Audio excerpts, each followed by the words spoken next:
അങ്ങനെ പോറ്റി ഇറങ്ങി ഇഡി കയറി. ശബരിമലയിൽ ഇഡി വരുന്നു. ആദ്യം മുതൽ ഇഡി വരും, CBI വരും, ഇന്റർപോൾ വരുമെന്ന് പറഞ്ഞ ഏക ചാനൽ സുഭാഷിതമാണ്. പിന്നെ ഞങ്ങളുടെ മലയാളി ഗ്ലോബൽ മലയാളി ന്യൂസാണ്. ഞാൻ മറ്റ് ചാനലുകളിൽ, യൂട്യൂബ് ചാനലുകളിൽ പോയി, വളരെ പ്രോമിനന്റ് ആയിട്ടുള്ള യൂട്യൂബ് ചാനലുകളിൽ ഞാൻ പോയി പറഞ്ഞിരുന്നു. അതെല്ലാം ആർക്കൈവിൽ കിടപ്പുണ്ട്. ഇന്റർപോൾ വരാതെ ഈ കഥ തീരില്ല.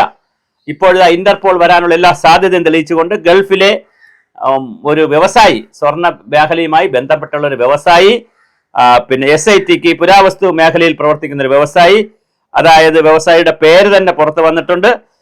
അദ്ദേഹം പിന്നെ അദ്ദേഹത്തിന് പ്രവാസി വ്യവസായിയുടെ മൊഴി വന്നിട്ടുണ്ട്. അത് രമേശ് ചെന്നിത്തലയാണ് ആദ്യം പുറത്തുവിട്ടത്. രമേശ് ചെന്നിത്തല അതിന്റെ സംബന്ധിക്കുന്ന ശബരിമലയിലെ സ്വർണ്ണപ്പാളികളുടെ അന്താരാഷ്ട്ര പുരാവസ്തു മാഫിയയുടെ പക്കലെത്തിയതെന്ന് ഗൾഫിലെ വ്യവസായി, നമ്മൾ ആദ്യം മുതലേ പറയുന്നതാണ്, ഗൾഫിലുള്ളവർക്ക് വ്യവസായികൾക്ക് ഇതിനകത്ത് പങ്കുണ്ടാവും. അപ്പോൾ ഗൾഫിലെ വ്യവസായി ഇത് പറഞ്ഞു കഴിഞ്ഞു. പന്തള സ്വദേശിയായ വ്യവസായി ബുധനാഴ്ച തിരുവനന്തപുരത്ത് വിവരങ്ങൾ കൈമാറി, SITക്ക് കൈമാറി. നേരത്തെ ഫോണിലൂടെയും വിവരങ്ങൾ നൽകിയിരുന്നു. സ്വർണ്ണപ്പാളികൾ കടൽ മാർഗം ദുബായിൽ എത്തിച്ച് പുരാവസ്തു മാഫിയയ്ക്ക് വിറ്റെന്ന്.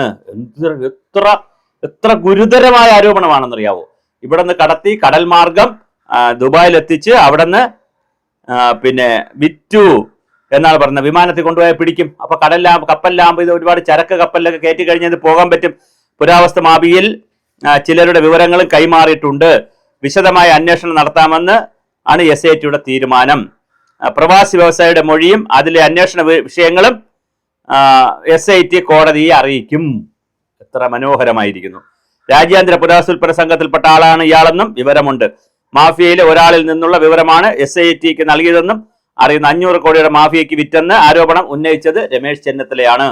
അപ്പോൾ ഒരു വശത്ത് ദുബായ് വ്യവസായി തന്നെ നേരിട്ട് വന്ന് ഈ പുരാവസ്തുവിലേക്ക് ഇത് പോയി എന്ന് പറഞ്ഞു. നമ്മൾ ആദ്യമേ പറഞ്ഞതാണ്, ഇറ്റലിയിലോ ഇത് ഈജിപ്തിലോ ആയിരിക്കും പോയിരിക്കുന്നത്. ഇറ്റലിയിലാണ് പോയിട്ടുള്ളെങ്കിൽ കളി വീണ്ടും മാറും. സോണിയാഗാന്ധിയുടെ ബന്ധുവിന് അവിടെ പുരാവസ്തു വകുപ്പിന്റെ ഈ ആന്റിക്കേഴ്സ് ഒക്കെ വിൽക്കുന്ന കടയുണ്ട്. എങ്കിൽ കളി വീണ്ടും മാറും. കോൺഗ്രസ് ഇതിനകത്ത് ചെന്നപ്പെടും. ഇനി എത്ര BJP നേതാക്കൾ ചെന്നപ്പെടും എന്നറിയില്ല.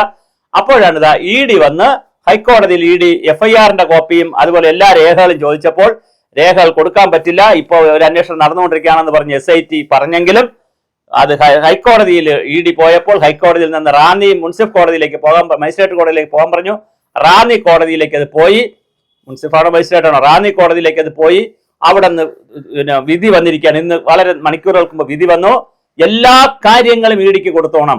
ED ചോദിക്കുന്ന എന്തൊക്കെ ഉണ്ടോ അതെല്ലാം EDക്ക് കൊടുക്കണം. അപ്പൊ എല്ലാം കൂടി കൊണ്ടങ്ങ് ശബരിമലയെ കയറുകയാണ്. അപ്പൊ നല്ല സുന്ദരമായിരിക്കും.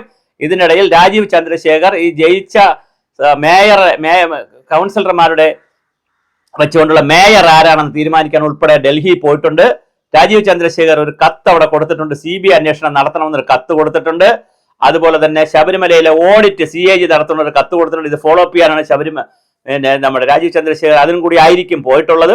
അപ്പൊ സ്വാഭാവികമായിട്ടും വലിയ കുരുക്കാണ് കേരളത്തിൽ പിണറായിക്കെതിരെ വരുന്നത്. അപ്പോൾ അതുകൊണ്ടാണ് കടകംപള്ളി സുരേന്ദ്രൻ പറഞ്ഞത്, കിടന്നിട്ട് ഉറങ്ങാൻ പറ്റുന്നില്ല, എന്നെ സ്വർണ്ണക്കള്ള എന്ന് വിളിക്കരുത്, വേണമെങ്കിൽ വേറെ എന്ത് കള്ളാന്ന് വിളിച്ചാലും എനിക്ക് സങ്കടമില്ല, എന്നെ സ്വർണ്ണക്കള്ള എന്ന് മാത്രം വിളിക്കരുത്, എനിക്ക് ഉറങ്ങാൻ പറ്റുന്നില്ല. ED വന്നു, ED കയറി, പോറ്റി ഇറങ്ങി, ED ഇതാ കയറി. ഇനിയിപ്പോ ED എന്തൊക്കെയാണ് ചെയ്യുന്നത്? അടുത്ത പാരടിക്കായി ജനങ്ങൾ കാത്തിരിക്കുന്നു.